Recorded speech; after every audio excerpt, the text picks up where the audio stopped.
ወበረካቱ ውድና የተከበራችሁ የእማዬ ዩቲዩብ ተከታታዮቻችን እንዴት ናችሁልን? እኛ አልሐምዱሊላህ ደህና ነን። እንግዲህ ዛሬ ማሚ የለችም ወጣ ብላለች እና እኔ ብቻዬን ነው የወጣሁት ዛሬ ማለት ነው። ትምህርት ነበረ ሙሉ ቀን። አሁን መጣሁኝና በቃ እሷም ዛሬ አልተመቻትም ቪዲዮ ለመስራት። ቪዲዮአችን ጾሙን ከሚያደር ብዬ እኔ ደግሞ እናንተን ይጠቅማችኋል ብዬ ያሰብኳት አጠር ያለች ጽሁፍ አለች። እሷን ይዤላችሁ መጥቻለሁኝ ማለት ነው። እንግዲህ ኢንሻአላህ ይጠቅማችኋል ብዬ አስባለሁኝ። ርዕሳችን አላማ ይኑርህ፣ ለህይወትህ አላማ ይኑርህ ይላል። ህይወት ትርጉምና ጣዕም ይኖራት ዘንድ አላማ ሊኖራት ይገባል። አላማ ማለት ምን ማለት ነው? አላማ ማለት የመኖር ትርጉምን ማወቅ ማለት ነው።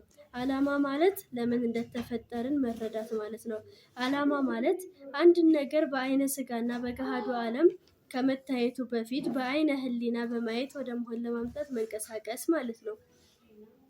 አላማና ግብን ማለም ለማንኛውም ሰው ቀላል ሊሆን ይችላል።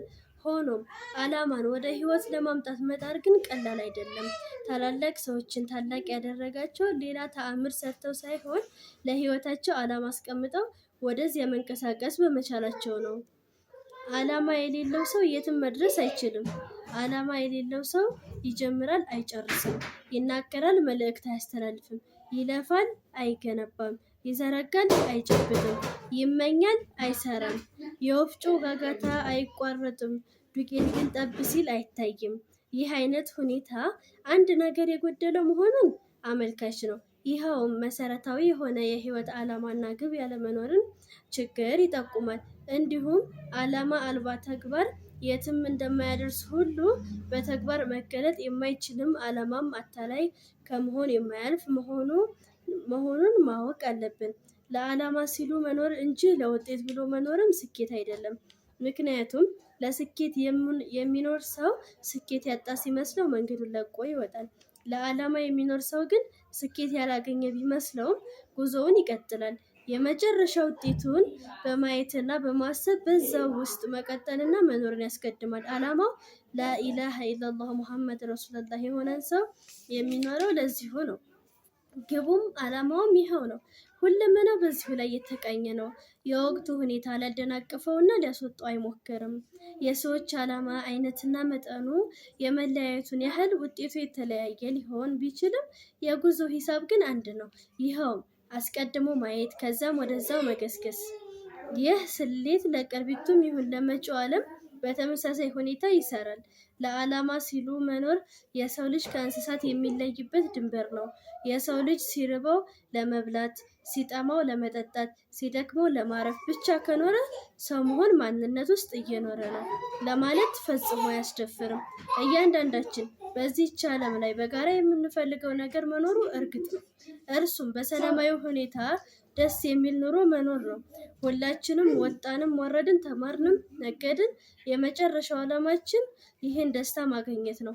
አንዳችን ከአንዳችን የምንለያየው ለደስታ የምንሰጠው ትርጉምና አይነት እንጂ ደስታን ሁሉም ሰው ፈላጊ ነው።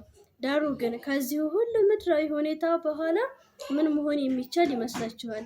የአንድ ሰው ህይወት ቢበዛ እስከ 100 ዓመት ድረስ ነው። ታዲያ ይህች አጭር ዓመት ስታከትም የሚሻገር ግብ ከሌለን ምን ይውጠን ይሆን?